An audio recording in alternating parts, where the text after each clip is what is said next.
Hello বন্ধুরা, আপনারা দেখছেন ডিজিটাল সবকিছু ইউটিউব চ্যানেল। তো বন্ধুরা, আপনারা অনেকেই হয়তো এই বিষয়টা জানেন না যে এপ্রিল মাসে একটানা বেশ কিছু ছুটি রয়েছে।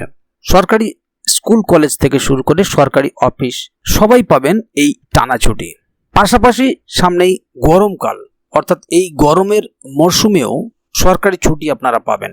তো এই এপ্রিল মাসে স্কুল কলেজ থেকে সরকারি অফিস কোন কোন দিন বন্ধ থাকবে বা কোন কোন দিন টানা ছুটি পাচ্ছেন এই এপ্রিল মাসে বা কতদিন ছুটি আছে এপ্রিল মাসে, সেই বিষয়গুলি আজকের ভিডিওর মধ্যে আপনাদের সামনে তুলে ধরব। তাই আপনারা যারা যারা স্কুল কলেজে পড়াশোনা করেন বা যারা সরকারি চাকরি করেন, প্রত্যেকের জন্যই ভিডিওটি অত্যন্ত গুরুত্বপূর্ণ। তাই ভিডিওটিকে কোথাও স্কিপ না করে প্রথম থেকে শেষ অবধি পুরোটাই দেখবেন, যাতে করে কোনো জায়গায় বুঝতে আপনাদের কোনো প্রকারের অসুবিধা না হয়। এছাড়াও আপনি যদি আমাদের চ্যানেলে প্রথমবার হয়ে থাকেন তাহলে অবশ্যই চ্যানেলটিকে সাবস্ক্রাইব করে বেল আইকনটি প্রেস করে অল নোটিফিকেশনে ক্লিক করে দেবেন, যাতে করে আমাদের চ্যানেলে যখনই কোনো নতুন ভিডিও আপলোড হবে তার সরাসরি আপনার কাছে পৌঁছে যায়। তো চলুন দেখে নেওয়া যাক এখানে বিষয়টি ঠিক কি বলা হচ্ছে। এখানে দেখুন একটি আর্টিকেল প্রকাশিত হয়েছে, এপ্রিল মাসে সরকারি ছুটির তালিকা। পশ্চিমবঙ্গে সরকারি স্কুল কলেজ সরকারি অফিসের ছুটির দিনগুলি জানুন।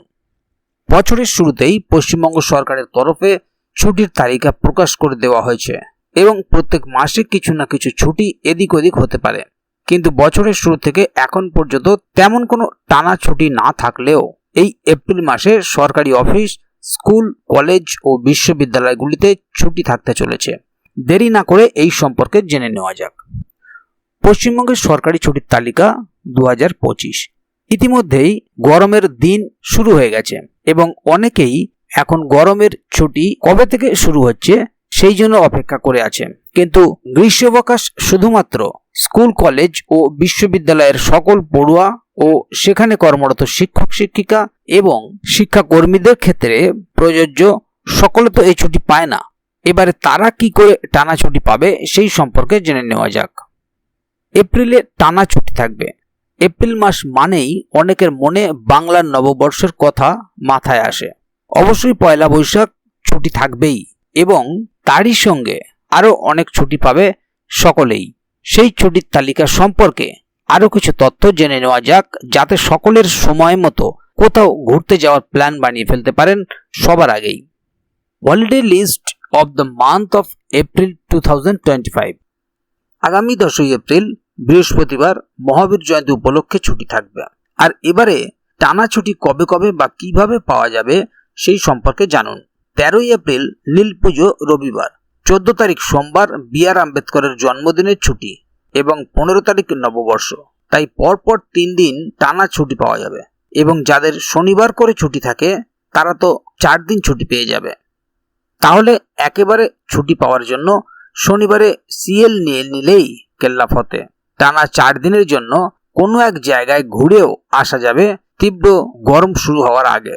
কিন্তু 6ই এপ্রিল রামনবমী রবিবার হওয়ার কারণের জন্য এই ছুটি মার গেছে এবং কোনো অতিরিক্ত ছুটির ঘোষণাও করা হয়নি রাজ্য সরকারের তরফে। আর 18ই এপ্রিল গুড ফ্রাইডে থাকার জন্য ছুটি থাকবে। এছাড়াও মাসের শেষের দিন অর্থাৎ 30 তারিখে অক্ষয় তৃতীয়া, কিন্তু এখন পর্যন্ত কোনো ধরনের ছুটির ঘোষণা করা হয়নি এই দিন। আর মাসের মধ্যে কোনো ছুটি বৃদ্ধি বা কম হতেই পারে সরকারের তরফে। সেই সম্পর্কে কোনো আপডেট পাওয়া গেলে এই সাইটে সবার আগে দেওয়া হবে। তাহলে বন্ধুরা বুঝতেই পারছেন এখানে বিষয়টি ঠিক কি বলা হলো। কারণ স্কুল কলেজে যারা পড়াশোনা করেন, পাশাপাশি যারা স্কুল কলেজের শিক্ষক শিক্ষিকা, প্রত্যেকেই এই টানা ছুটিটা পাবেন। পাশাপাশি যারা সরকারি অফিসে চাকরি করেন তারাও এই ছুটি পাওয়ার অধিকারী। এবং এখানে দেখতে পেলেন যে টানা ছুটি কখন কিভাবে আপনি পাচ্ছেন বা কিভাবে আপনি নিতে পারেন বা কাছাকাছি কোথাও ঘুরেও আসতে পারেন। তবে এ বিষয়ে যদি আগামী দিনে আরও নতুন কোনো আপডেট আসে তাহলে অবশ্যই আপনাদেরকে এই চ্যানেলের মাধ্যমে জানিয়ে দেওয়া হবে। সেই কারণে চ্যানেলটিকে সাবস্ক্রাইব করে অবশ্যই চ্যানেলের সঙ্গে থাকবেন, যাতে করে এ বিষয়ে আগামী দিনে আরও নতুন কোনো আপডেট আসলে তা সরাসরি আপনাদের কাছে পৌঁছে যায়। তো বন্ধুরা, আজকের গুরুত্বপূর্ণ ভিডিও আপডেটটি এখানেই শেষ করছি। ভিডিওটি সম্বন্ধে আপনাদের মতামত এবং আপনারা কে কোথা থেকে ভিডিওটি দেখছেন অবশ্যই কমেন্ট বক্সে লিখে জানাবেন।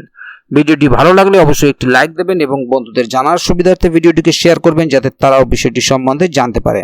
ভিডিওটি শেষ পর্যন্ত দেখার জন্য অসংখ্য ধন্যবাদ। আবার দেখা হবে আগামী ভিডিওতে। ততক্ষণ পর্যন্ত ভালো থাকুন, সুস্থ থাকুন।